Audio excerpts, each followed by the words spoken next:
vue des élections législatives du 12 janvier 2024 aux Comores, le candidat Nour El Fat Azali, membre du parti au pouvoir GRC, a présenté son programme électoral.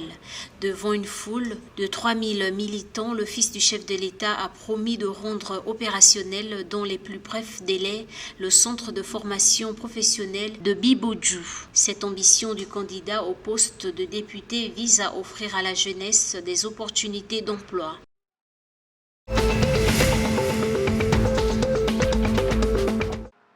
Madagascar a enregistré 232 658 touristes internationaux depuis le début de l'année 2024, selon les statistiques enregistrées par le ministère du Tourisme et de l'Artisanat du pays.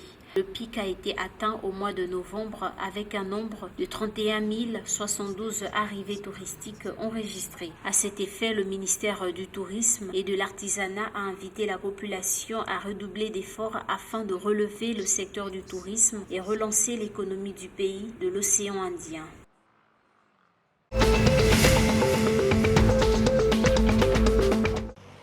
À Maurice, le taux de croissance pour l'année 2023 a été revu à la baisse par le Bureau des statistiques vendredi 20 décembre 2024. Au cours des 9 premiers mois de l'année 2024, le PIB a enregistré une croissance au taux de 5,1% contre 5,6% en 2023. La valeur ajoutée au prix de base devrait augmenter de 5,1%, ce qui est inférieur à la croissance de 5,6% en 2023 au lieu de 7% comme publié en septembre 2024.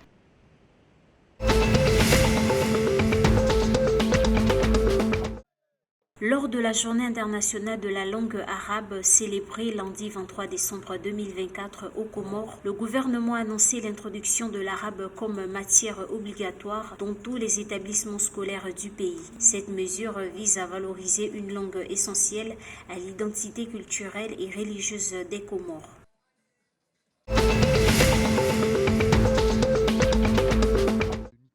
Madagascar s'est imposé 2-0 contre l'Eswatini en Afrique du Sud lors de la deuxième journée du match aller des qualifications du championnat d'Afrique des Nations CHAN 2024. Dès la 20e minute, les Baréas ont ouvert le score avec une belle action collective et en ont profité d'un relâchement défensif de l'équipe de l'Eswatini pour inscrire le second but. Avec cette victoire, Madagascar continue la course aux qualifications de la compétition.